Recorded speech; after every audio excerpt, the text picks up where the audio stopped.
Magandang umaga po sa inyo lahat. Ako si Leonel Guzbal, labing siyam na baitang.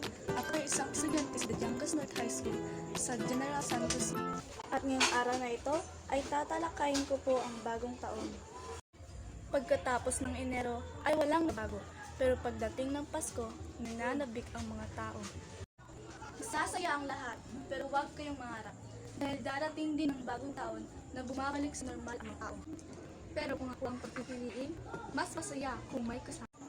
Dahil kapag bagong taon, dapat tayong lahat ay may kasama. Pero mas masaya kung may pamilya. Para lahat tayo ay maging sila. Pero ang hiling lang ng ating pamilya ay makapagtapos ng pag-aaral. Kaya tayong mga estudyante, kapag darating ang bagong taon, ay kailangan na nating magbago. Para ating pamilya ay siguradong proud sa ating lahat.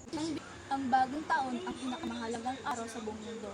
Dahil noong 46 BC, ng Ginoong Julius Caesar, ang lumang kalendaryo Romano na nakabase sa lunar ay hindi epektibo Oktubre 12, 2000.